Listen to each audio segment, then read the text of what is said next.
Welcome back to the deep dive. Today, we're tackling a topic that is unfortunately far too common in our communities, but it's one where nurses are really uniquely positioned to make a profound difference. We're talking about family violence. While home should ideally be this safe refuge, for so many people, it's actually a dangerous place. And this isn't just a personal tragedy, it's a critical public health crisis right here in the US. So, our mission today basically is to equip you, our listener, with the essential knowledge to identify, evaluate, and confidently intervene in these situations across different age groups. Yeah. And what's truly critical here for you as a nursing professional, I think, is understanding that nurses are often the first, sometimes the only point of contact for individuals experiencing violence. So that makes your role absolutely crucial, not just in general care, but specifically in, mental health assessment and providing that support. Today, we'll dive into the different forms of abuse, the key risk factors, and most importantly, how you can apply the entire nursing process. So from assessment all the way to intervention, doing it with professional accuracy and a truly patient-centered approach. Okay, so let's unpack this a bit with some foundational definitions. When we talk about family violence, or you might hear domestic violence, what exactly are we encompassing? What falls under that umbrella? Right. We're looking at several major types of abuse that can really shatter that sense of safety within a home. First, you've got physical abuse. That's the direct infliction of pain or bodily harm, anything from, say, slapping or punching to choking, burning, that kind of thing. Then there's sexual abuse. This covers any sexual contact or exposure that's non-consensual. And emotional abuse, which is maybe more insidious sometimes, it constantly undermines a person's self-worth. Think criticism, humiliation, isolating them from friends or family. And then there's neglect. This is simply the failure to provide for basic needs, physical, emotional, educational, or medical needs. It's useful to think of neglect as an act of omission, right? A failure to act. That's different from an act of commission, like physical or sexual abuse, where someone is actively doing something harmful. That's a really helpful distinction, the omission versus commission. And finally, there's economic abuse. This is all about controlling a person's financial resources, creating dependency, like forbidding them from working or going to school, controlling all the money. Right. So it's not just the physical acts, clearly. And beyond these definitions, you mentioned context is vital. This isn't just isolated incidents, you said. Exactly. It's often what we call a crisis situation. Existing stress, maybe financial worries, job loss, illness, whatever it is, it just overwhelms a person's usual coping skills. And that raises an important question.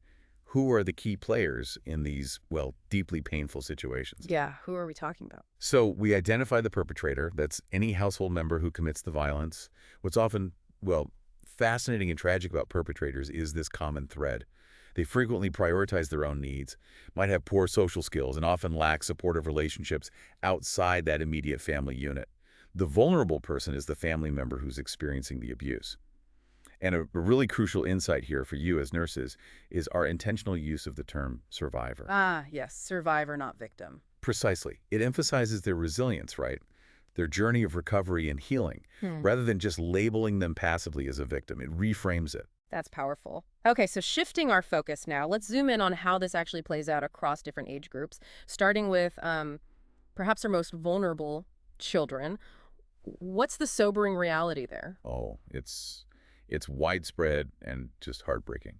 If you look at the stats, back in 2014 alone, there were 3.6 million referrals for child abuse and neglect in the U.S. And here's a really profound and maybe counterintuitive insight for nurses.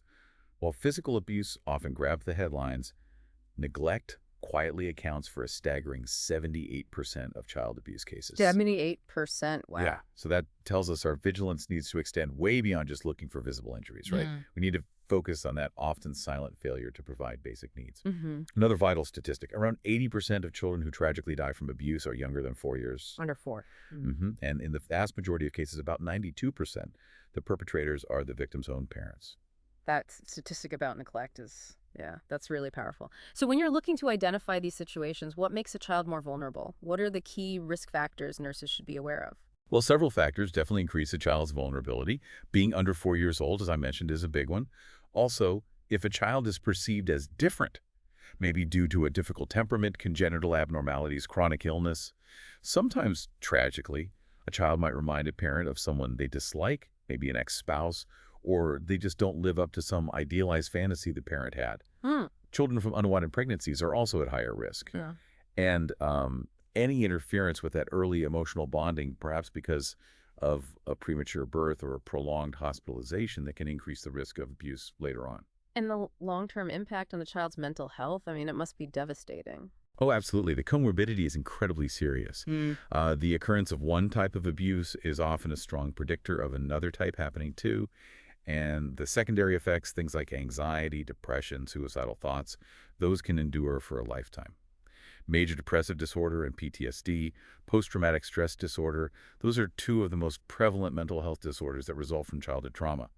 And sadly, a history of family violence is alarmingly common in the childhoods of juvenile offenders, violent criminals, and those who go on to be violent themselves later in life. It really highlights the cycle. Okay, next, let's turn our attention to intimate partner violence, or IPV. Right. When we look at the epidemiology, the numbers show that 4 out of 5 victims of intimate partner violence are women. The highest rates are for females between 18 and 34. But it's really crucial to acknowledge that IPV affects same-sex relationships at similar rates as heterosexual relationships. It's not exclusive to one dynamic. And here's a truly grim statistic that just underscores the danger. 1 in 10 homicides in the U.S. is due to spousal murder. That means about a third of female homicide victims are killed by an intimate partner. A third. That's horrifying.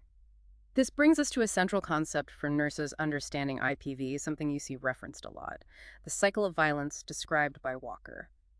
This pattern seems absolutely crucial for any mental health assessment in this context. Can you maybe walk us through those stages? Yes, this cycle is absolutely a cornerstone for understanding IPV. It has 3 distinct stages, and it's definitely a pattern that nurses will encounter repeatedly in practice. So first, there's the tension-building stage. This starts with, minor incidents, maybe pushing, shoving, verbal abuse. The victim often tries to ignore it or accept the behavior, maybe fearing it'll escalate, while the abuser starts rationalizing their actions. Both might try to reduce the tension in different ways. Maybe the abuser uses alcohol or drugs, and the victim might resort to self-blame, thinking things like, oh, I should have had the house neater, or I shouldn't have said that. So the tension is just simmering, building up. Then what happens? Then comes the acute battering stage. This is when the tension peaks. It's often triggered by some external event or just the abuser's internal emotional state. Some experts even believe the victim might unconsciously provoke this stage just to release that unbearable tension and move towards the next calmer phase of the cycle. It's a complex dynamic. Wow. And after the acute battering? Finally, we reach the honeymoon stage. This is a period of calm and apparent remorse after the abuse. The abuser often shows kindness, apologizes profusely, brings gifts, makes promises, expresses profound love. It can be very convincing. The victim feels needed, loved, and tragically often hopes for real change this time. And because of that hope, they often abandon any plans they might have made to leave or seek legal help. It's a really powerful, manipulative, emotional trap. Yeah, you can see how someone gets caught in that. And it's vital to understand, right, that without intervention, the cycle almost always repeats. Absolutely. And it usually becomes more intense over time. Those periods of calmness get shorter, and the anger and fear become more pervasive. It slowly erodes the victim's self-esteem. They might start to internalize the blame, believing the violence was somehow deserved, which can lead to profound depression, hopelessness, feeling completely immobilized. So what are the key risk factors for the perpetrators themselves in IPV? What should nurses be aware of? Well, common risk factors for perpetrators include things like a belief in male dominance, a really profound need for control. They often exhibit pathological jealousy, constantly monitoring activities, forbidding friends or work, restricting the partner's mobility. Substance misuse is often present, and while it can definitely weaken inhibitions, it's critical to remember it doesn't cause the abuse. The violence typically continues even if the substance use stops. It's not an excuse. Right, that's an important distinction. Yeah. Pregnancy can also sometimes trigger or escalate violence. And so can the victim's moves toward independence, like getting a job or going back to school. In fact, victims are often at the greatest risk for violence when they threaten to leave or actually do leave the relationship. That's a really dangerous time. You remember Janet, the patient we learned about in the source material, the one who taped her eyes open because she was so terrified of falling asleep and being hit by her husband. I mean, that just demonstrates the extreme lengths survivors go to for even a tiny bit of safety. And it starkly highlights the profound mental and emotional toll of living in constant fear. It really does. Moving on to another incredibly vulnerable population, older adult abuse. This is defined as intentional actions causing harm or creating a risk of harm to a vulnerable older person. It also includes the failure to provide basic needs, similar to neglect in children, and an added, often hidden problem here is financial abuse. Caretakers stealing money, coercing the older person into transferring assets, that kind of thing. We see these heartbreaking examples like the 87-year-old woman in Missouri who died after being found severely neglected, or even healthcare workers striking helpless patients. The numbers are pretty grim there too, aren't they? And often underreported. They are, very much so. Epidemiology suggests that about 1 in 10 adults over 60 are victims of some form of abuse. But for every reported case, it's estimated that 5 go unreported, often because the victim is isolated or dependent or just overwhelmingly afraid of retaliation if they speak out. And crucially, in most incidents, family members are often the perpetrators. Which makes detection incredibly difficult for nurses, but also so urgent. You think of those vignettes like Walter, the 73-year-old man with the fractured clavicle. Initially, he says he fell, right? But later admits his son shoved him. Or Mrs. Randall, 83, admitted for confusion, and they find semen in her urine, leading to an adult protective services call. These just underscore how hidden this can be and the critical need for constant vigilance. Absolutely. And the risk factors for older adults include things like poor mental or physical health, disruptive disorders like Alzheimer's, significant dependency needs. Statistically speaking, the typical victim profile is often female, over 75, Caucasian, living with a relative, and experiencing some physical or mental impairment. Caregiver stress is a huge contributing factor. And sadly, there's also a link where parents who abuse their own children are actually more likely to become targets for abuse by those same children later in life. Wow, another cycle there. Okay, so now that we've laid all this groundwork, let's talk about the nurse's most vital tool, assessment. This is really where you, as a future nurse, truly begin to make a profound difference. Identifying and addressing the mental health and safety needs of these vulnerable populations. This is huge for NCLEX, huge for practice. Totally. For general assessment, it's absolutely crucial that all patients are screened for possible abuse in every healthcare setting, no exceptions. Symptoms can be really vague. Sometimes chronic headaches, unexplained back pain, insomnia, maybe hyperventilation, recurring GYN problems, things that don't immediately scream abuse. The interview process itself and the setting are paramount. Always conduct the interview in private. Establish trust and rapport before you start digging into the really sensitive details. Use non-threatening, accessible language. For instance, ask about ways of solving disagreements rather than jumping straight to the word abuse. Use terms like partner instead of assuming sexual orientation. Right, build that safety first. Exactly. And the do's and don'ts for interviewing are essential. You do want to be direct, honest, and understanding. Let the patient know if you have to make a referral to protective services, be upfront about that. Crucially, do not try to prove abuse happened. Don't display horror or shock. Don't place blame on the victim, and never allow the patient to feel like it was their fault. To make this really practical, let's look at a concrete assessment tool mentioned in the source. There's a 5-question abuse assessment screen. It's crucial for identifying intimate partner abuse. Think of these as your initial mental health screening questions. They are. Within the last year, have you been hit, slapped, kicked, or otherwise physically hurt by someone? 8. Since you've been pregnant, have you been hit? That's obviously specific. Within the last year, has anyone forced you to have sexual activities? Have you ever been emotionally or physically abused by your partner or someone important to you? And finally, are you afraid of your partner or anyone listed above? Simple, direct questions. Yeah. And if injuries are present, they're scored on a scale from 1 for just threats up to 6 for a wound from a weapon. Nurses are also encouraged to use a body map for really precise documentation of where injuries are. Let's think about Charlene Peters again, that 42-year-old woman in the ED with severe facial injuries. It was her 5th visit in a year for similar things. A skilled nurse recognized that pattern, right? Took Charlene to a private room, initiated a careful, sensitive assessment. Charlene was hesitant at first, but eventually shared this history of escalating violence that started during her 2nd pregnancy. The nurse observed her. She was shaken, seemed apathetic, but also had moderate anxiety. Those are key mental health cues. Through careful, non-judgmental questioning, the nurse helped Charlene acknowledge the danger she was in and actually facilitated her plan to go to a women's shelter with her kids, including planning for a restraining order. That whole process really demonstrates a vital mental health assessment in action, moving from just observing to taking concrete steps. Yeah, that's a great example.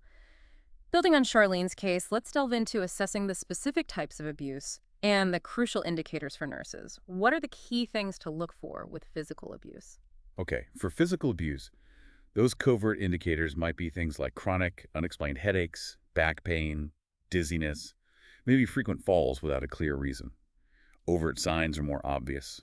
Bruises, scars, burns, other wounds in various stages of healing. Pay special attention to injuries around the head, face, chest, abdomen, or genitalia. And there are certain injuries that should always raise a red flag. Internal injuries, eye injuries, strangulation marks, specific types of fractures like spiral fractures, or patterned burns like cigarette or skull burns. Inconsistent or vague explanations from the patient about how they got injured. That's a major red flag too.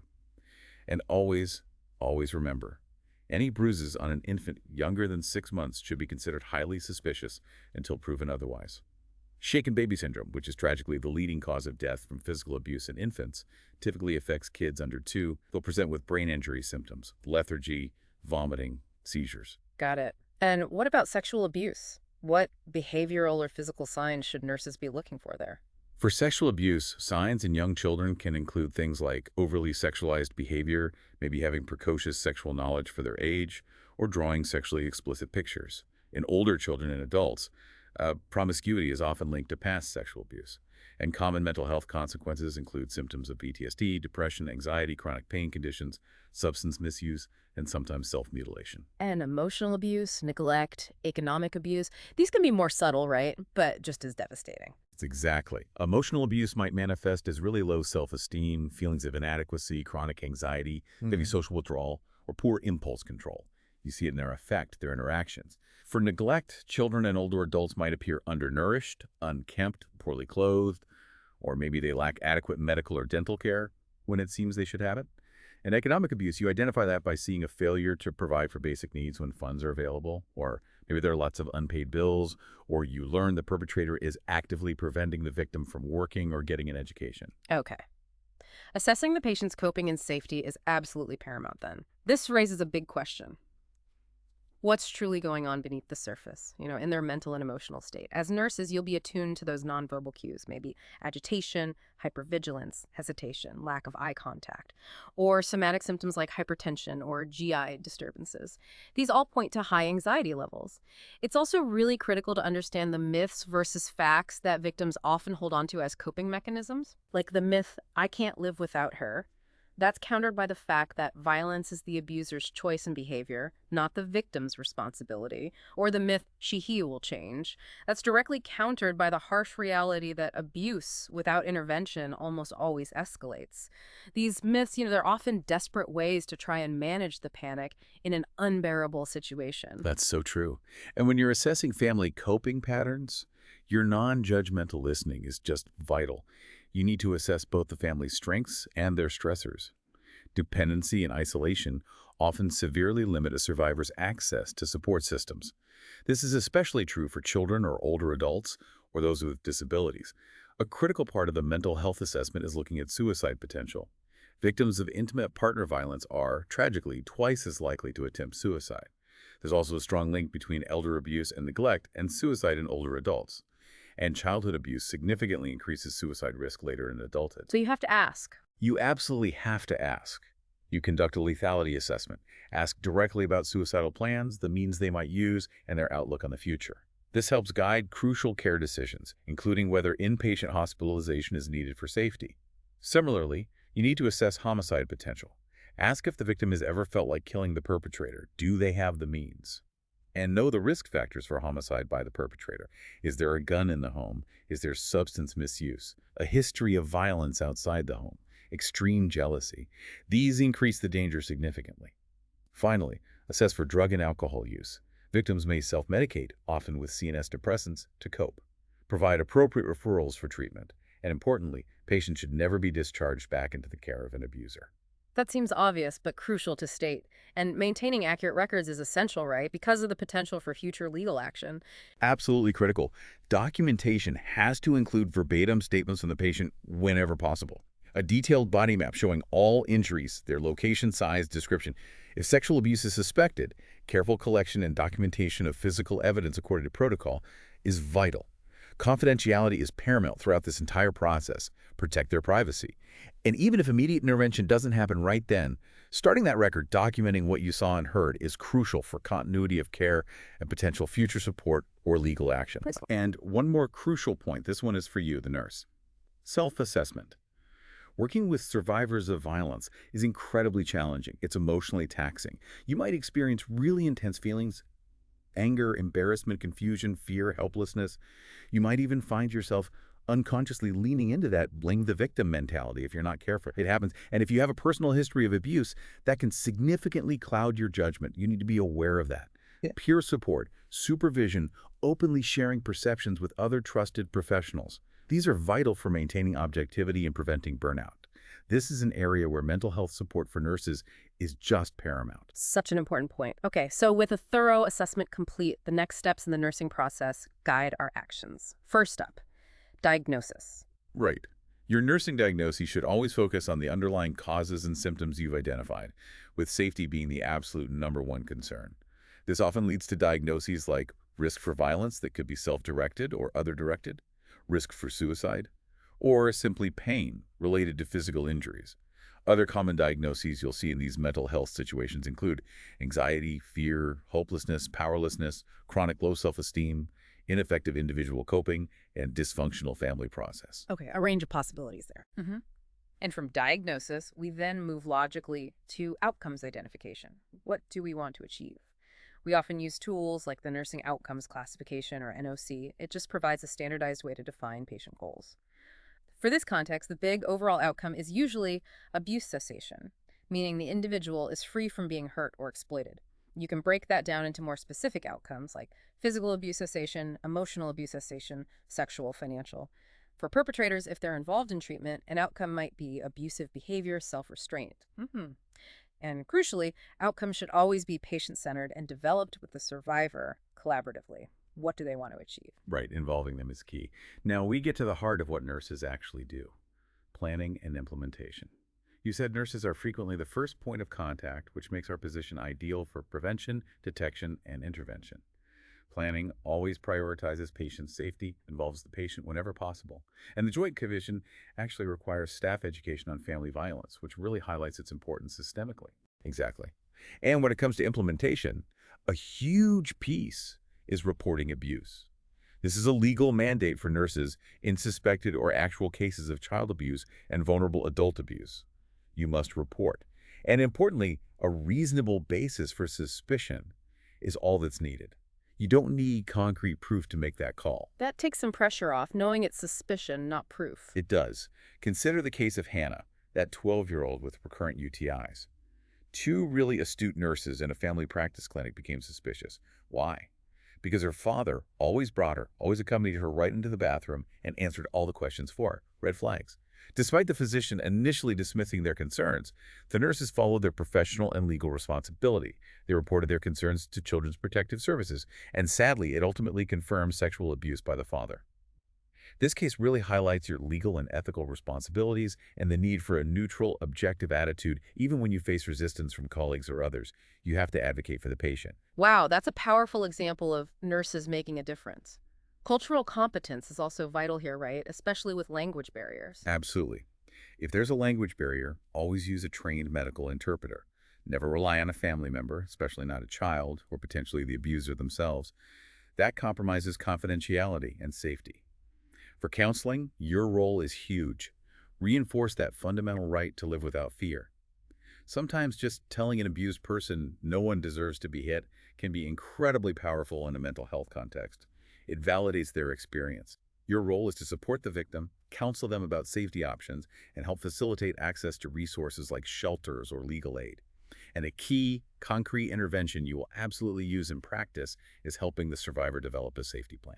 Okay, the safety plan. This sounds really practical. What goes into that? A safety plan is quite literally a blueprint for a rapid escape when abuse recurs or escalates. You'll help the victim identify those personal warning signs that things are getting dangerous. Maybe create a code word they can use with children or trusted friends. The plan should include a pre-identified safe destination, a friend's house, a relative's, a shelter, and how we'll get there, transportation. It also involves packing an emergency bag beforehand, having it hidden but accessible. Think vital documents, IDs, birth certificates, social security cards, financial lifelines, some cash, bank cards, maybe checkbooks, keys, house keys, car keys. Necessary medications for them and any children, a small bag of clothes. Things you wouldn't think of in a panic. Exactly. And crucially, don't forget important sentimental items for children. A favorite toy or blanket can offer immense comfort during such a traumatic transition. Shelters or safe houses are vital resources in most communities. They provide not just physical protection, but also often education, counseling, and psychological support. That's incredibly helpful, practical advice. What about case management? In case management, nurses often coordinate various services: medical care, legal aid, criminal justice involvement, social services. You're like the hub connecting the spokes. The Nursing Interventions Classification, or NIC, which standardizes nursing interventions, actually includes specific interventions for abuse protection support tailored for children, intimate partners, and older adults. This guides nurses in identifying those high-risk situations and intervening appropriately, making referrals, connecting people to help. This also connects directly to health teaching and health promotion. Nurses can educate families about triggers for violence, about normal child development stages, which can reduce unrealistic expectations, helping them gain compassion and anticipate stress points. In maternity settings, for example, nurses are well positioned to identify at-risk new parents, maybe those showing rejecting behavior towards the baby, very young teenage parents, parents with cognitive deficits, or parents who have a history of being abused themselves. Offering support early can be preventative. So, identifying risk and teaching coping skills. Precisely. The ultimate goal, really, is the prevention of abuse. And this occurs at three critical levels. Primary prevention aims to prevent abuse from ever occurring. This involves identifying those high-risk individuals and families early, providing health teaching on things like parenting skills or stress management, reducing stress factors where possible, increasing coping skills, building self-esteem, and even advocating for broader societal changes that challenge violence. Okay, so stopping it before it starts. What about early intervention? That falls under secondary prevention. This involves early intervention to minimize the disabling or long-term effects once abuse has occurred or is suspected. This includes things like screening programs in clinics or EDs, providing prompt medical treatment for injuries, coordinating community services to support the family. Think about Gavin, that 6-year-old brought to the school nurse with bruises. He was frightened, but eventually told the nurse his mom hit him because he didn't put his toys away and that she hits me a lot since my dad left. Even though Gavin seemed otherwise well cared for, the physical evidence in his statement prompted the nurse to notify Children's Protective Services that secondary prevention reporting. While Gavin wasn't removed from the home in this case, nursing intervention centered on his immediate safety needs and finding support for his mother counseling, anger management resources, parent support groups. This shows that step-by-step reasoning in a mental health crisis: assess, report, support. Right, intervening early to stop the escalation. And the third level. And finally, tertiary prevention. This focuses on healing and rehabilitation, often in mental health settings, for survivors long after the abuse may have stopped. This includes counseling for individuals and families, facilitating support groups specifically for survivors, helping them achieve optimal safety, healing, and well-being. Legal advocacy programs, complementary therapies like mindfulness or trauma-informed yoga, these can also be part of tertiary prevention. Advanced practice nurses might also engage in more intensive individual, family, or group psychotherapy. And it's worth noting, for perpetrators who are in individual therapy, there's often a legal duty to warn potential victims if the therapist believes a direct threat exists. Okay, got it. Primary, secondary, tertiary prevention. Exactly. To bring it all together and really demonstrate what this looks like as holistic, patient-centered care, let's look at that comprehensive case study from the source. The experience of Mrs. Robb. Remember, she's the 84-year-old recently widowed woman who moved in with her son and daughter-in-law, Judy, and their 5 kids in a crowded apartment. A visiting nurse, Mrs. Green, noticed Mrs. Robb was unkempt, pale, withdrawn, and had bruises. Mrs. Robb vaguely said she slipped. Meanwhile, Judy, the daughter-in-law, was visibly angry, blamed Mrs. Robb for causing problems, avoided eye contact, and admitted she'd given up her job due to the stress of the situation. Right, a really complex, stressful family situation. So how did the nursing process unfold for Mrs. Robb? Walk us through it. Okay, so the nursing care plan for Mrs. Robb started, of course, with a thorough assessment. Subjective data included the stressful, crowded living conditions, the economic hardship, Judy's admitted lack of support and feelings of being overwhelmed, Mrs. Robb's vague explanation for the bruises, and Judy's obvious anger. Objective data included The clear physical signs, the bruises, the unkempt appearance alongside Mrs. Robb's withdrawn, apprehensive behavior, and that lack of eye contact with Judy. Based on all this, the primary nursing diagnosis was risk for injury related to increased family stress and possible caregiver strain leading to abuse. The main outcomes identified were abuse cessation specifically, that the physical and emotional abuse would cease. Okay, assessment, diagnosis, outcomes. What about the plan? For planning, the nurse, Mrs. Green, decided first to report the suspected elder abuse to Adult Protective Services, fulfilling her legal mandate. But crucially, her plan also involved working collaboratively with Mrs. Robb, Judy, and the entire family to try and improve the situation for everyone involved, addressing the underlying stressors. It wasn't just about removing Mrs. Robb. So how did Miss Green put that plan into action? What were the interventions? In the implementation phase, short-term goals were set. Things like Mrs. Robb stating that abuse decreased on each nursing visit, Mrs. Robb identifying supportive services within 2 weeks, the family members identifying specific difficult issues that increased their stress within 3 weeks, and the family actively seeking community resources like anger management or homemaker support within 3 weeks. Interventions included assessing the severity and frequency of the abuse, conducting a careful home assessment for safety, discussing the factors leading to the abuse and safety concerns with everyone, discussing available supportive services like hotlines or crisis units, helping the family identify their specific stressors, financial space, workload, and actively connecting the family to community supports like schools training, financial aid, caregiver support groups. So really practical, targeted support. What was the evaluation? Did these goals actually make a difference in the end? The evaluation over an 8-week period showed really remarkable progress, actually. Mrs. Robb reported that the physical abuse had stopped, and she felt safer. She had a list of important phone numbers she could call. The family successfully identified key areas of stress, like overwork and financial difficulties. Judy responded well to anger management groups, and both she and her husband started attending a caregiver support group, finding peer support valuable.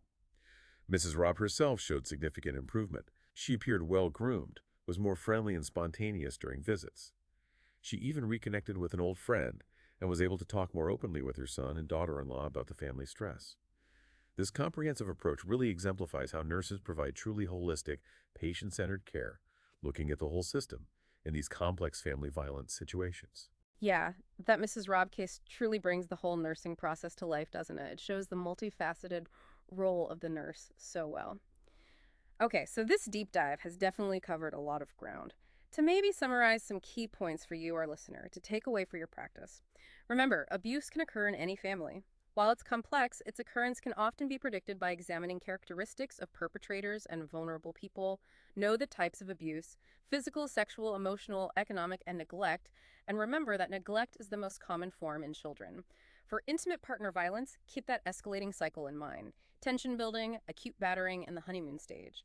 And recognize that older adult abuse is far too common and often difficult to uncover due to dependency and isolation. Family members or caregivers are often implicated. Your assessments as nurses must identify indicators of abuse, anxiety levels, coping mechanisms, support systems, and crucially, potential for suicide or homicide, along with substance misuse. And remember, as registered nurses, you are legally mandated reporters for suspected or actual abuse of children and vulnerable adults. Community referral and support are absolutely essential pieces of the intervention puzzle. Yeah, and if we connect this to the bigger picture, maybe step back for a second, this raises an important question for you to consider as you move forward in your nursing career. How do we, as a profession, continue to challenge the societal beliefs and structures that sometimes enable violence? Whether that's the lingering acceptance of corporal punishment for children, or the unequal burden of caregiving that often falls on women, or maybe the societal undervaluing of older adults. Your role really extends beyond that immediate intervention with one patient or family. It includes advocating for systemic change and fostering a society that truly values the safety and mental well-being of all its members. That's a really powerful thought to leave you with. Thank you so much for joining us on this deep dive into family violence. Keep digging, keep learning, and definitely keep asking those important questions.